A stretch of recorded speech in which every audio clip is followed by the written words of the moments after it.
Hello दोस्तों, good morning. स्वागत है एक बार फिर से आप सभी का एमजेटी एजुकेशन में। दोस्तों आज है 2 अप्रैल और आज की वीडियो में हम लोग बात करेंगे 2 अप्रैल 2024 के मोस्ट इंपोर्टेंट करंट अफेयर के क्वेश्चंस के बारे में। पूरी वीडियो एंड तक देखना, पूरी वीडियो ध्यान से देखना क्योंकि बहुत ही इंपॉर्टेंट टॉपिक्स आए हुए हैं, रिवीजन भी दिया गया है साथ ही साथ में, तो एंड तक देखते चलना। चलिए शुरुआत करते हैं वीडियो को और कल का रिवीजन कर लेते हैं पहले, जैसे कि रोजाना हम लोग एक दिन पहले का रिवीजन करते हैं। कल हम लोगों ने पढ़ा था राष्ट्रपति द्रौपदी मुर्मू जी ने 5 व्यक्तियों को भारत रत्न से सम्मानित किया है और भारतीय नौसेना ने ऑपरेशन संकल्प के तहत ईरान के जहाज अल कंबार को बचाया हुआ है। और अभी हाल ही में सिंगापुर के कार्गो जहाज को टकराने के बाद फ्रांसिस स्कॉट ब्रिज ढह गया है, जो कि अमेरिका में था। अंतर्राष्ट्रीय शून्य अपशिष्ट दिवस 30 मार्च को मनाया गया। अंतर्राष्ट्रीय संस्कृति पुरस्कार से सम्मानित किया गया प्रोफेसर मीना चरांदा को।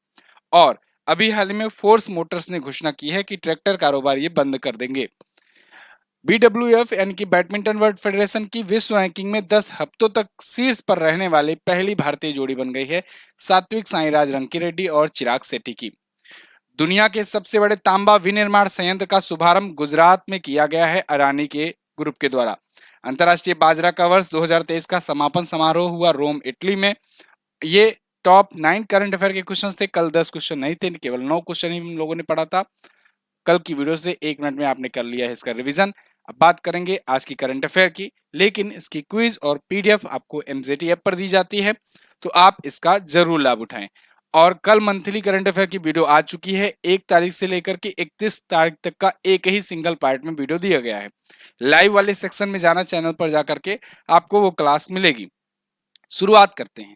पहला क्वेश्चन, प्रत्येक वर्ष 1 अप्रैल को कौन सा दिवस मनाया जाता है? तो 1 अप्रैल को दोस्तों 2 महत्वपूर्ण दिवस मनाए जाते हैं। एक तो आरबीआई का स्थापना दिवस, रिजर्व बैंक ऑफ इंडिया जो कि भारत का केंद्रीय बैंक है, इसका स्थापना दिवस। दूसरा ओडिशा स्थापना दिवस, या जिसे उत्कल दिवस भी कहते हैं हम लोग। तो उत्कल दिवस या ओडिशा स्थापना दिवस भी ध्यान रखेंगे और आरबीआई स्थापना दिवस भी ध्यान रखेंगे। एक एक करके दोनों के बारे में बात करते हैं। आरबीआई यानी रिजर्व बैंक ऑफ इंडिया, बैंकों का बैंक है, केंद्रीय बैंक है। ये बैंकों का बैंक क्यों कहा जाता है, इसको आप ऐसे एक लाइन में पढ़ करके आगे मत निकल जाइए। बैंकों का बैंक का मतलब ये हुआ कि जैसे हम लोग बैंकिंग करते हैं बाकी कमर्शियल बैंकों से, जैसे आप सुनते हो एसबीआई और ये कोटक बैंक, या फिर आप एचडीएफसी, एक्सिस बैंक, या तमाम पीएनबी वगैरह सुनते रहते हो, ये कमर्शियल बैंक हैं, इनसे हम लोग बैंकिंग करते हैं। मतलब हम लोग पैसे यहाँ पर जमा करते हैं, जरूरत पड़ने पर यहाँ से उधार लेते हैं, लोन लेते हैं। ऐसे ही आरबीआई से ये सारी बैंकें बैंकिंग करती हैं। यानी ये सभी जो बैंकें हैं, कॉमर्शियल बैंकें जो ग्राहकों के लिए हैं, ये आरबीआई के साथ ऐसा ही सेम प्रोसीजर करती हैं। यानी आरबीआई के पास पैसे जमा करती हैं, काम पड़ने पर ये पैसे लोन भी लेती हैं। ये बात ध्यान रखना, क्योंकि ये अगर ध्यान रहेगा तभी आप रेपो रेट और रिवर्स रेपो रेट समझ पाओगे। देखो, जब हम लोग बैंकों से पैसा लेते हैं तो फिर हम लोग पर लोन इंटरेस्ट देना पड़ता है। तो वो लोन का रेट हुआ कि कितने रेट पर हमने लोन उठाया है, उसको हमें जमा करना है। जब हम पैसे अपना जमा करके रखे रहते हैं बैंकों में, तो बैंकें हमें इंटरेस्ट देती हैं 2%, 2.5%, 5%, 3%, जहां भी जिसका जो भी वैल्यू अमाउंट हो। ऐसे ही जब ये बैंकें अपना पैसा जमा करती हैं आरबीआई के पास, तो आरबीआई इन बैंकों को रेट देता है, इंटरेस्ट देता है। तो वो जो इंटरेस्ट होता है जो बैंकों को मिलता है पैसे जमा करने पर, उसे रिवर्स रेपो रेट कहते हैं। और जब यही सब बैंकें अपना पैसा वहां से उधार लेती हैं, लोन लेती हैं आरबीआई से, तो लोन लेने के बाद इनको जो इंटरेस्ट चुकाना पड़ता है उसे कहते हैं रेपो रेट। ध्यान रखना, इंपॉर्टेंट है, मैं फिर से दोहरा दे रहा हूं। बैंकों को जब पैसे लोन लेना होता है आरबीआई से, तब इंटरेस्ट जो देना होता है उसे कहते हैं रेपो रेट। और जब ये बैंकें पैसा जमा करती हैं अल्पकालीन समय के लिए, तो जमा करने के बाद जो इंटरेस्ट इनको मिलता है बैंकों को छोटी छोटी, वो कहते हैं रिवर्स रेपो रेट। फिलहाल आरबीआई के बारे में बात करें तो 1 अप्रैल 1935 को स्थापित हुआ था ये। और जब ये स्थापित हुआ था तो पहले गवर्नर थे ओसबॉर्न स्मिथ, ठीक है ना। उसके बाद आगे चल करके पहले भारतीय गवर्नर बने सीडी देशमुख साहब, ठीक है। इसके बाद अभी वर्तमान में कौन से नंबर के 25वें नंबर के गवर्नर हैं? शक्तिकांत दास साहब, ठीक है। और इसके डिप्टी गवर्नर भी 4 हैं। कौन कौन है? डिप्टी गवर्नर में बात करें तो एम राजेश्वर राव हैं। इसके अलावा श्री स्वामीनाथन जे हैं, टी रविशंकर हैं और एम डी पात्रा हैं। 4 डिप्टी गवर्नर होते हैं, 1 गवर्नर होते हैं आरबीआई के, याद रखना, इंपॉर्टेंट है ये भी। और ये भारत का सेंट्रल बैंक है, पैसा छापने का, करेंसी छापने का इसी के पास अधिकार है इकलौता। अगला, मुंबई में इसका हेडक्वार्टर है। अब बात करते हैं उड़ीसा स्थापना दिवस की या उत्कल दिवस की। तो उत्कल दिवस दोस्तों 1 अप्रैल को मनाया जाता है, क्योंकि 1 अप्रैल 1936 को उड़ीसा राज्य की स्थापना हुई थी। स्थापना बोले तो ये राज्य अलग हुआ था बंगाल और बिहार से। पहले बंगाल, बिहार, उड़ीसा ये सब एक में रहा करता था बंगाल प्रेसिडेंसी के तहत। लेकिन ये 1936 में उड़ीसा जो है ये अलग हुआ। जब ये अलग हुआ तो इसकी राजधानी कटक हुआ करती थी। हालांकि 1948 में आगे चल करके राजधानी भुवनेश्वर बना दी गई और अभी भी राजधानी भुवनेश्वर है उड़ीसा की। लेकिन 1936 में भाषाई आधार पर इसे अलग किया गया था। तो अगर बात करें स्वतंत्रता से पहले भाषाई आधार पर कौन अलग हुआ था सबसे पहले, तो वो उड़ीसा था। स्वतंत्रता प्राप्ति के बाद पुनर्गठन जब हुआ राज्यों का, तो भाषाई आधार पर पुनर्गठित होने वाला पहला राज्य आंध्र प्रदेश बना था। ये बात ध्यान रखना। तो उड़ीसा स्थापना दिवस ध्यान रखिएगा। सर जॉन हुब्बाक ये उड़ीसा प्रांत के पहले गवर्नर थे। क्लियर। उड़ीसा अगर आप देखोगे मैप में इंडिया के कहां पर है, तो इंडिया के मैप में आपको यहां पर ये लोकेशन दिख जाएगी उड़ीसा की। उड़ीसा के सीएम हैं नवीन पटनायक साहब, बीजेडी बीजू जनता दल पार्टी से हैं। रघुवर दास जी यहाँ के गवर्नर हैं। यहीं पर दोस्तों चिल्का झील है। चिल्का झील ये कई मामलों में इंपॉर्टेंट है। जैसे जैसे ये first Ramsar site of India है, भारत की पहली रामसर साइट है ये, है ना। और ये खारे पानी की सबसे बड़ी झील है। साल्ट लेक है, खारे पानी की सबसे बड़ी झील है। और ये एक प्रकार की लैगून झील है। लैगून झील है। अंशुपा लेक भी यहाँ पर है, कांजिया लेक भी है। Simlipal national park, Nandankanan zoological park, Chandaka हाथी विहार, भीतरकनिका नेशनल पार्क ये भी यहाँ पर है। भीतरकनिका नेशनल पार्क भारत का दूसरा सबसे बड़ा मैग्रोव क्षेत्र है। सेकेंड लार्जेस्ट मैग्रोव रीजन है ये पूछा जाता है। सबसे बड़ा भारत में मैग्रोव क्षेत्र कहां पर है, तो आप कहोगे सुंदरवन नेशनल पार्क में, पश्चिम बंगाल में। ठीक है। तो यहाँ पर 30 जिले हैं। विधानसभा में 147 सीट जाती है। लोकसभा में यहाँ से 21 सीट जाती है। राज्यसभा में 10 सीट जाती है यहाँ से। क्लियर है। आगे बढ़ते हैं। अगला क्वेश्चन, हाल ही में चैट जीपीटी ने किसके साथ मिलकर एआई सुपर कंप्यूटर स्टारगेट विकसित करने की योजना बनाई है। तो दोस्तों यहाँ पर चैट जीपीटी की जगह पर अगर आप ओपन एआई भी कर देंगे तो भी कोई दिक्कत नहीं है। एक्चुअली में ओपन एआई का ही टूल है चैट जीपीटी। तो ओपन एआई और माइक्रोसॉफ्ट के बीच में एक डील हुई है, बहुत बड़ी डील हुई है। ये डील आप समझो $100 बिलियन तक की है। $100 बिलियन, $100 अरब तक का खर्च आ सकता है इस प्रोजेक्ट के तहत। एक सुपर मेगा प्रोजेक्ट है ये।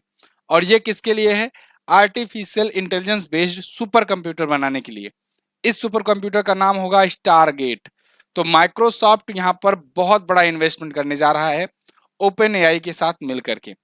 ओपन एआई के साथ मिलकर दुनिया का पहला सबसे बड़ा ये सुपर कंप्यूटर बनाएगा, AI based, artificial intelligence based. समझो अब तक तो आप जो देख रहे थे ना, ये तो बच्चों वाला खेल था एआई का। अब एआई का बाप आने वाला है, क्योंकि सुपर कंप्यूटर आने वाला है। और ये सुपर कंप्यूटर बनने में हालांकि अभी टाइम लगेगा 2 4 5 साल का, लेकिन जब ये बन जाएगा ना तो समझो ये पूरा का पूरा दुनिया बदल देगा। एक चैट जीपीटी आने से कितना कुछ बदल गया। अब सब सोचो जब एआई बेस्ड सुपर कंप्यूटर आ जाएगा तब क्या क्या चीजें बदलेगी। तो स्टारगेट इसका नाम होगा। माइक्रोसॉफ्ट और ओपन एआई के बीच में ये बहुत ही बड़ा डेटा सेंटर प्रोजेक्ट है, जिस पर $100 बिलियन तक का खर्च किया जा रहा है। ओपन एआई के सीईओ की अगर बात करें तो ये हैं सैम अल्टमैन।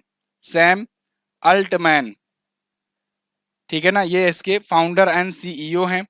और अगर माइक्रोसॉफ्ट की बात करें तो इसके फाउंडर तो हैं बिल गेट्स, ठीक है ना, डॉली चाय वाले के साथ जो अभी आए थे।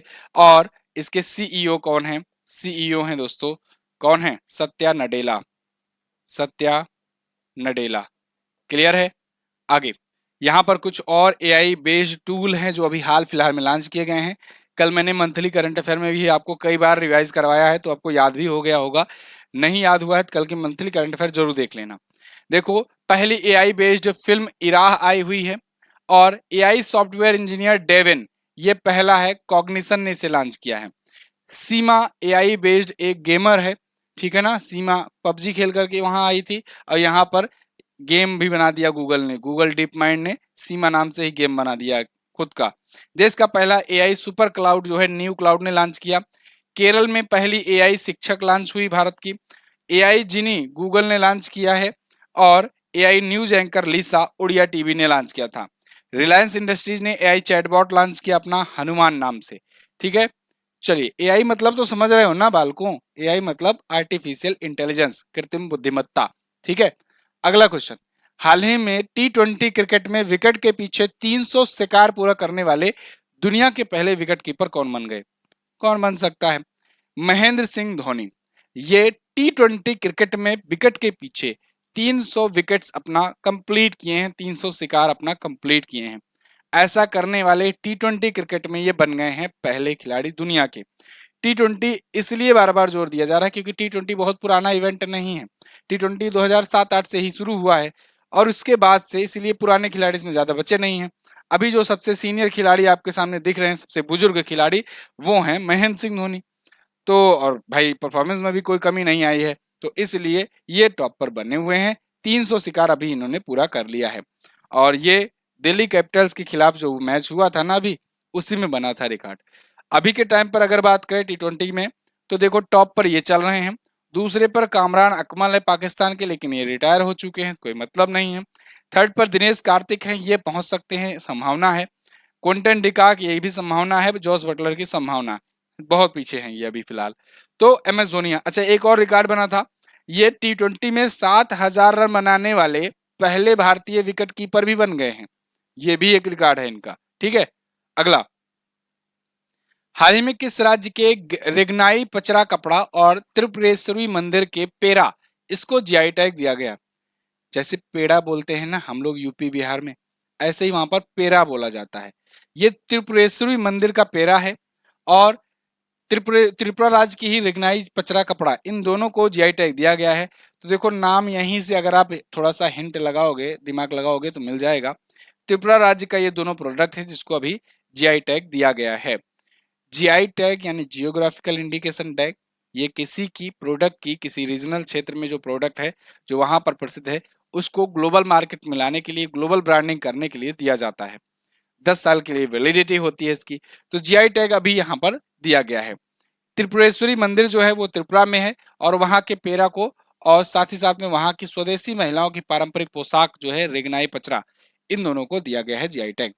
अभी दोस्तों यूपी के भी बहुत सारे प्रोडक्ट को जीआई टैग दिया गया है। कल मैं उसकी वीडियो लेकर आऊंगा या फिर उसको क्वेश्चन में लेकर के आऊंगा। उत्तर प्रदेश बन गया है सबसे ज्यादा जीआई टैग वाला राज्य। ठीक है ना, 69 जीआई टैग के साथ, 69 जीआई टैग के साथ देश में सबसे ज्यादा जीआई टैग उत्तर प्रदेश को मिल चुका है अभी के टाइम पर। जीआई टैग संकेतक अधिनियम 2003 के तहत दिया जाता है। चेन्नई में एक संस्था है, उसके द्वारा ये अप्रूवल मिलता है। अगला, कुछ और जीआई टैग हैं प्रोडक्ट जो पाए हुए हैं, जैसे अभी मास्क निर्माण और पांडुलिपि पेंटिंग के लिए माजुली, जो कि कहाँ पर है, असम में है। असम का माजुली द्वीप तो याद ही होगा ना, दुनिया का सबसे बड़ा नदी द्वीप है। कच्छी खरेक, ये गुजरात का है जिसको जीआई टैग मिला। बेसन के लड्डू हनुमानगढ़ी अयोध्या का। रेड आंट चटनी, ये ओडिशा का है। अभी मैं बताऊं, अभी गए थे हम लोग राम मंदिर का दर्शन करने, अयोध्या रामलला दर्शन करने। ये जो बेसन का लड्डू है ना, जब पिछली बार गए थे हम लोग तो 150 से 200 में मिल रहा था, और जब से ये जीआई टैग मिला, इस बार 1 किलो लड्डू का दाम 625 रुपए का था। अब आप सोचो, जीआई टैग मिला नहीं, इसकी ब्रांडिंग बढ़ी नहीं कि इसका दाम वहां के लोग बढ़ा दिए। और कितना बढ़ा है देखो, 100-150 से लेकर 625। रेड आंट चटनी जो है उड़ीसा का है जिसे जीआई टैग मिला। और लांजिया सौरा चित्र और डोंगरिया कांसाल को उड़ीसा में जीआई टैग मिला। हस्त निर्मित कालीन और वांचो साड़ी लकड़ी के शिल्प को अरुणाचल प्रदेश का है, जीआई टैग मिला। काला नूनिया चावल, सुंदरबन शहद और कांदियाल साड़ियां, ये पश्चिम बंगाल के हैं जिसको जीआई टैग मिला हुआ है। अगला, हाल ही में किसे फिक्की महिला संगठन का अध्यक्ष नियुक्त किया गया है? फिक्की महिला संगठन को शॉर्ट फॉर्म में FLO भी बोला जाता है, फिक्की लेडीज ऑर्गेनाइजेशन। और इसकी नई अध्यक्ष दोस्तों बन गई हैं जयश्री दास वर्मा। जयश्री दास वर्मा फिक्की लेडीज ऑर्गेनाइजेशन की अध्यक्ष होंगी, जो कि एक फिक्की का ही यूनिट है महिलाओं के लिए। तो ये हैं जयश्री दास वर्मा जी। ये 41वीं अध्यक्ष हैं, ठीक है ना, 41वीं राष्ट्रीय अध्यक्ष के रूप में ये कार्यभार संभाली हुई हैं। FLO दक्षिण ईस्ट साउथ ईस्ट एशिया का सबसे पुराना ये महिला बेस्ड एक ऑर्गेनाइजेशन है। FLO फिक्की लेडीज ऑर्गेनाइजेशन, इसकी स्थापना 1983 में की गई थी। फिक्की के बारे में अगर बात करें तो फिक्की की स्थापना दोस्तों 1927 में की गई थी, नई दिल्ली में इसका हेडक्वार्टर है और डॉक्टर अनीस शाह इसके अध्यक्ष हैं। फिक्की का फुल फॉर्म क्या होता है? Federation of Indian chambers of commerce and industry. ठीक, फुल फॉर्म भी पूछा जाता है, ये भी पूछा जाएगा और ये भी पूछा जाएगा। इंपॉर्टेंट क्वेश्चन है कुल मिला जुला करके। ये प्रमुख नियुक्तियां हैं, इनको आप अगर देखना चाहो तो देख सकते हो। हम लोग आगे बढ़ेंगे क्योंकि अभी हम लोगों ने रिवीजन इसका किया था। अगला एक और जरूरी बात देखो, मार्च महीने की करंट अफेयर की वीडियो आ चुकी है, इस बार पार्ट 1 नहीं आया था। डायरेक्ट पार्ट 1 और पार्ट 2 यानी 1 तारीख से 31 मार्च तक का करंट अफेयर एक ही क्लास में मैं लेकर आया हूं। 1.25 घंटे की क्लास है, आप जाकर के देखिएगा, लाइव सेक्शन में आपको मिलेगा, है ना। चैनल पर जाना, वहां पर एक सेक्शन होता है वीडियो का, एक सेक्शन होता है शॉर्ट्स का, एक सेक्शन होता है लाइव का। तो लाइव वाले सेक्शन में चले जाना, वहां पर आपको क्लास मिलेगी, कल ही क्लास हुई है। आप इसको देख लेंगे तो पूरा मार्च महीने का कंप्लीट आपका कवर हो जाएगा। अगर आप वीडियो के माध्यम से नहीं कवर करना चाहते हैं, खुद से पढ़ करके कवर करना चाहते हैं, तो ई बुक भी आ चुकी है। मार्च महीने की हिंदी और इंग्लिश दोनों लैंग्वेज में ई बुक जो है ये लॉन्च हो चुकी है। मात्र 20-20 रुपए पे करके आप पूरे महीने का current affair chapter wise detail explanation के साथ समझ सकते हैं, पढ़ सकते हैं। जितने भी क्वेश्चन हैं सब के सब, देखो मंथली करंट अफेयर में टॉप 100 क्वेश्चन लिए गए हैं मार्च मंथ के, यहाँ पर टॉप 350 प्लस क्वेश्चंस लिए गए हैं। तो मतलब इसमें सारे क्वेश्चंस होते हैं पूरे महीने की, एक भी क्वेश्चन नहीं छोड़ा जाता है ई बुक में। तो आप इसको लेकर के पढ़ सकते हो। बाकी हमारी अगर ऑफलाइन बुक अगर ऑर्डर करना चाहते हो तो करंट अफेयर की भी और लोको पायलट की भी आप ऑर्डर कर सकते हो। आगे बढ़ते हैं। हाल ही में आयोजित मियामी ओपन 2024 के पुरुष युगल का खिताब किसने जीता है? तो मियामी ओपन 2024 अभी इवेंट आयोजित हुआ और इसके पुरुष युगल का खिताब रोहन बोपन्ना और मैट एब्डन ने जीत लिया है। रोहन बोपन्ना दोस्तों ये भारत के हैं, मैट एब्डन जो हैं ये ऑस्ट्रेलिया के हैं। ये है मैट एब्डन, ये है रोहन बोपन्ना।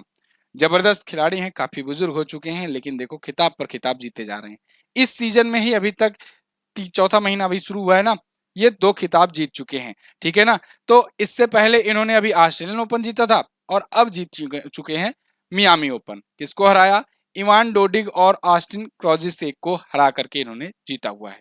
हाल ही में यूनेस्को ने ग्लोबल जियो पार्क नेटवर्क में कुल कितनी साइटें जोड़ने का फैसला किया है? तो दोस्तों यूनेस्को के द्वारा ग्लोबल जियो पार्क नेटवर्क में 18 और नई साइटें जोड़ने की घोषणा की हुई है। ये 18 नई साइट जुड़ गई, मतलब ये जियो पार्क में संख्या और बढ़ गई। कितना बढ़ करके हो गई है? टोटल अब ये संख्या बढ़ करके 213 हो गई है। ये 213 जियो पार्क 48 देशों में है। जियो पार्क नेटवर्क यूनेस्को के द्वारा लिस्ट बनाई गई है। जैसे यूनेस्को वर्ल्ड हेरिटेज साइट की लिस्ट बनाता है, ऐसे जियो पार्क की साइट भी बना रहा है। और ऐसे जियो पार्क की साइट में टोटल 213 साइट इसकी हो चुकी हैं। 18 और साइट जोड़ी गई हैं, जो कि Brazil, China, Croatia, Denmark, Finland, France, Greece, Hungary, Poland, पुर्तगाल और स्पेन में स्थित है। इस बार जो 2 नए देश इसमें जुड़े हैं वो हैं न्यूजीलैंड और फिलीपींस, जहां की साइट इसमें जोड़ी गई है। फिलहाल हम लोग यहाँ पर वर्ल्ड हेरिटेज साइट को रिवीजन करेंगे। वर्ल्ड हेरिटेज साइट जो है यूनेस्को की वर्ल्ड हेरिटेज साइट जो है भारत में कितनी है? तो आप बताओगे भारत में आज के टाइम पर हो चुकी है 42, जिसमें 41वां जो बना था वो बना था शांति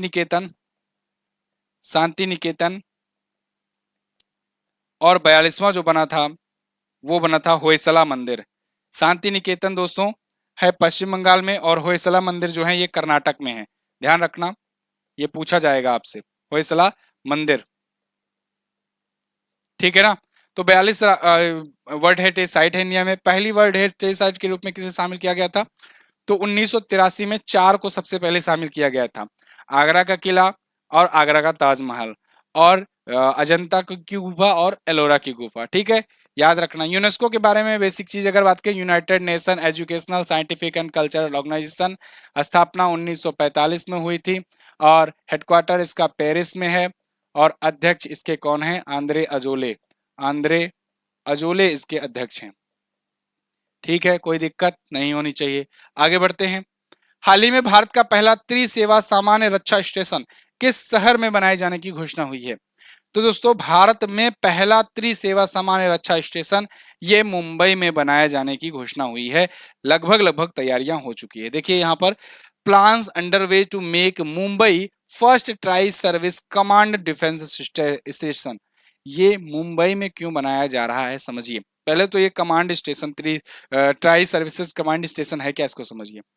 ट्राई सर्विस कमांड स्टेशन मतलब कि ये तीनों सेनाएं जो हैं, थल सेना, वायुसेना और नौसेना, तीनों सेनाओं का एक संयुक्त कमांड सेंटर होगा। अगर मान लो कोई युद्ध की ऐसी स्थिति आती है, कोई अटैक वगैरह होता है, तो तीनों सेनाएं एक साथ यहां पर आकर के प्लान कर पाएंगी, स्ट्रेटेजीज बना पाएंगी और उसके बाद फिर अटैक किया जाएगा। तो ये ट्राई सर्विस कमांड सेंटर है, तीनों सेनाएं एक साथ आकर के यहां पर करेंगी। अब आप कहोगे कि ये दिल्ली में क्यों नहीं बनाया गया, सब कुछ दिल्ली में होता है, तीनों सेनाओं का हेडक्वार्टर भी दिल्ली में है, तो ये मुंबई में क्यों बनाया जा रहा है। तो देखो, सब कुछ दिल्ली में नहीं बनाना चाहिए, ठीक है ना। जब इतना बड़ा देश है, हम लोग छोटू देश तो है नहीं, इतना बड़ा देश है, तो हर चीज दिल्ली में क्यों बनाए। कल को मान लो ये अटैक वाली जैसी सिचुएशन अगर आती है, दिल्ली पर ही अटैक होता है तब, तो इसलिए ये मुंबई में बनाया जा रहा है। अगर आपको याद हो, जो आप पुराने करंट अफेयर के अगर आप फॉलोअर हैं, तो याद होगा आपको, अंडमान निकोबार में इससे पहले भी अपना ऐसा भारत का पहला ऐसा पूर्णतः त्रिसेवा कमांड है, लेकिन यहाँ भारत में बात की जा रही है। भारत का तो है, लेकिन अंडमान निकोबार आप जानते हो एक द्वीप है, अपना ही है, लेकिन द्वीप पर स्थित है कमांड सेंटर, वो भी इसी कारण से बनाया गया है उस द्वीप पर कि अगर मान लो भारत पर कहीं पर अटैक होता है तो वहां से हम लोग कर सकें, ठीक है। ऐसे ही अब मुंबई में बनाया जा रहा है, ये ट्राई सर्विस कमांड सेंटर है। बात समझ में आ गई होगी। चलो आगे बढ़ते हैं। वैसे अंडमान निकोबार वाला 2001 में ही बनाया जाना शुरू हुआ था। अगला क्वेश्चन, और सीडीएस कौन है भारत के, कमेंट करके आप लोग बता दो। वर्तमान में हाल ही में सीताराम मीणा को कहां पर भारत का अगला राजदूत नियुक्त किया गया। तो सीताराम मीणा ये दोस्तों नाइजर में है भारत के अब अगले राजदूत। नाइजर में इनको नियुक्त किया गया है भारत के अगले राजदूत के रूप में। ये विदेश मंत्रालय के वर्तमान में निदेशक हैं और अब ये नाइजर में होंगे अगले राजदूत। 2011 में नई दिल्ली में दूतावास खोला गया था नाइजर के द्वारा, और वहां पर भी अपना दूतावास चलता है, ठीक है। 2009 में नियामी में भारत ने खोला था अपना, तो नियामी इसकी राजधानी है, वैसे जैसे नई दिल्ली अपनी भारत की राजधानी है, तो यहाँ पर खोला गया था। और यहाँ की अगर करेंसी की बात करें तो सीएफए फ्रैंक होती है। आइए देखते हैं वर्ल्ड मैप में है कहाँ पर। तो यहाँ पर बहुत हल्का हल्का आपको दिख रहा होगा, है ना। चलिए मैं प्रयास करता हूँ। अफ्रीका महाद्वीप अगर आप देखोगे, अफ्रीका महाद्वीप में यही बीच में ही आपको दिख जाएगा, बीच में ही आपको दिख जाएगा नाइजर, ठीक है ना। चैड, लीबिया, अल्जीरिया, माली, बुर्किना फासो, घाना, नाइजीरिया, इसके बीच में आपको दिखेगा नाइजर, ठीक है ना। यहीं पर इसका है नियामी राजधानी। चलिए अगला, ये कुछ और उच्चायुक्त और राजदूत की नियुक्ति है जो अभी हाल फिलहाल के दिनों में हुई है। जैसे अभय ठाकुर को म्यांमार में नियुक्त किया गया, टी आर्मस्ट्रांग चांगसन को क्यूबा में, विनय कुमार रूस में नियुक्त किए गए हैं, इनका नाम याद रखना, पवन कपूर की जगह आए हैं। संतोष झा श्रीलंका में, रॉबर्ट सेटकियांग मोजाम्बिक में, सौरभ कुमार बेल्जियम में और मृदुल कुमार लेगस्टिंग में नियुक्त किए गए हैं। अगला क्वेश्चन, हाल ही में किसे Major Dhyanchand lifetime achievement पुरस्कार से सम्मानित किया गया है। तो Major Dhyanchand lifetime achievement पुरस्कार ये भी हॉकी इंडिया अवार्ड्स जो दिए गए उसमें दिया गया। और Major Dhyanchand lifetime achievement पुरस्कार जीता किसने, अशोक कुमार ने जीता है। किसने, अशोक कुमार ने जीता है। हार्दिक सिंह ने इसमें best player of the year का मेल में अवार्ड जीता है, और Salima Tete player of the year female की कैटेगरी में अवार्ड जीती हुई हैं।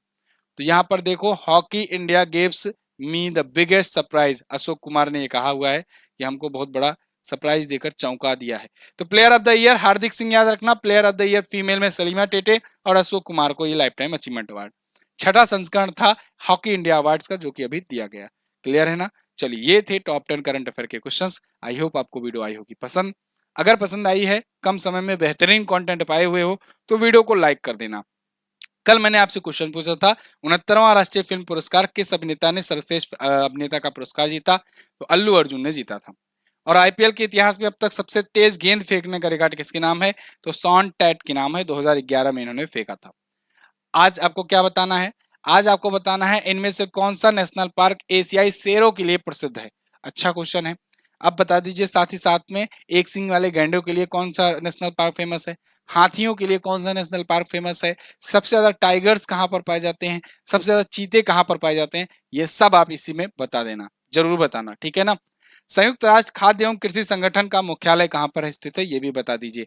बहुत बहुत धन्यवाद साथियों यहाँ तक करंट अफेयर देखने के लिए।